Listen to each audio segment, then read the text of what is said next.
Welcome to the Hollywood Scholar. I'm Jed Morgan, and today I get to do one of my very favorite things to do on this channel, and that is to catch a big woke company in an outright bald-faced lie. And I get to do that today with Witcher Blood Origin and Netflix. And Witcher Blood Origin is one of the biggest disasters to ever hit streaming services, as it's been universally rejected by near everybody because of how garbage that show was. And I'm very happy to say that people realized how bad it was versus the other Netflix Witcher shows that people still liked, but I thought were still horrifically bad. It's kind of nice to be able to go razor fist, F you, I was right, and Witcher Blood Origin was the perfect time to do that when it came to the Netflix Witcher universe. The future of this franchise does not look good for Netflix, especially with all the decisions they've made with Henry Cavill changing the lore even further, and Blood Origin was just the final nail in the coffin for many of the viewing audience. But the thing I gotta say, F you, I was right about today, and calling out Netflix, was the fact that when the episode initially came out, they claimed that it had 15 million viewership hours.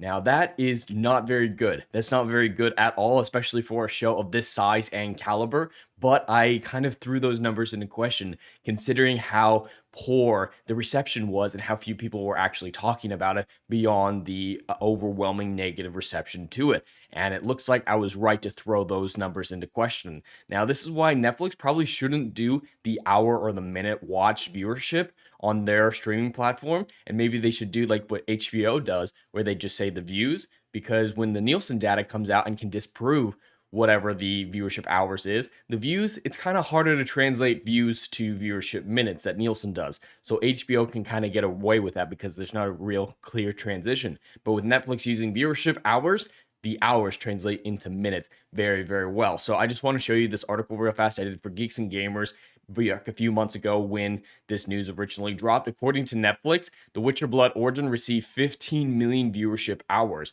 and there's links to the website in here as well where Netflix claimed this themselves. The show was also number 7 in the global top 10 at Netflix for just a single day, and then was never seen again. It didn't even trend on Netflix, let alone on other social media platforms, and that was with the measly 15 million viewership numbers. It didn't even beat out some of this other stuff that weren't part of a franchise. Wednesday, that had been out for several months at that point, soundly destroyed its viewership hours. But now the Neilson data has officially come out for that opening day of Witcher Blood Origin, and it's not that good. Before we jump into that, I do want to show what the translation are of that 15 million into minutes is, because Neilson does minutes, Netflix does hours. So it's a pretty simple translation though. We just need to times it by 60. So this is 900 million viewership minutes. That's going to be important in a moment here. So remember that 900 million minutes viewed.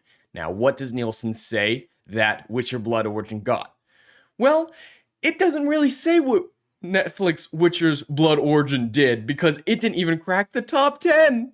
It didn't crack the top 10. And do you know why I get to call out Netflix for lying about that 15 million viewership hours? Because I can prove that it's false. Because even though it's not in the top 10, even though Neilson hasn't put out what the actual viewership numbers are, we can see that it is not 900 million minutes like they claimed it was. Because that would slot it in right here at number 8. Because these are by million minutes, so that's 926 million minutes. All right, just below that should be 900 million minutes. Oh, wait, there's 864 million minutes for the How the Grinch Stole Christmas on HBO Max. That's where Witcher Blood Origin should slot in for that day, for December 25th, which is covered in this, and it's not there. It is not there, which means without a shadow of a doubt that Netflix lied about those opening night, overnight viewership numbers. Because that show, it actually came out late on the 24th. That's how they do it, is at midnight for the 25th. Some people get it early and whatnot. So that's an entire day. So the entire day, first day viewership, isn't 900 million minutes like Netflix claimed it was. They lied to the audience. And just to be clear, it's not just the overall. They're not in the original category as well.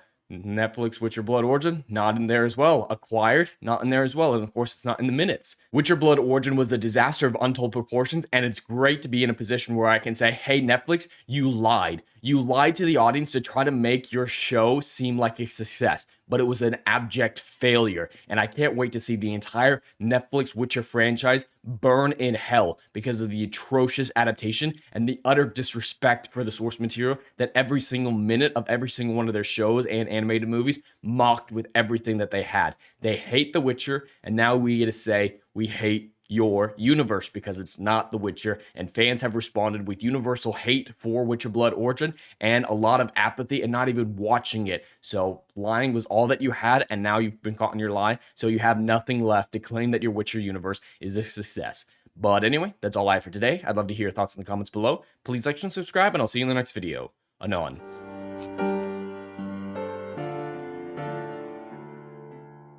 Hey, yo, are you feeling what I'm doing up in here? Oh, I know you are. Do you miss all the good, compelling stories that we used to get back in Hollywood that they ain't putting down no more? I know you missing it. So check out my book series, Odyssey of a Phoenix, a mythological epic about philosophy, morality, and modern-day mental illness issues, baby. Book 1, Down in Flames. Book 2, Apocalypse Then. These are currently on sale. What are you waiting for? Get your hands on them. And we got Book 3, Kill the Dark, is coming down the pipeline. Just wait for all the good stuff that's dropping. You ain't gonna be disappointed, fam.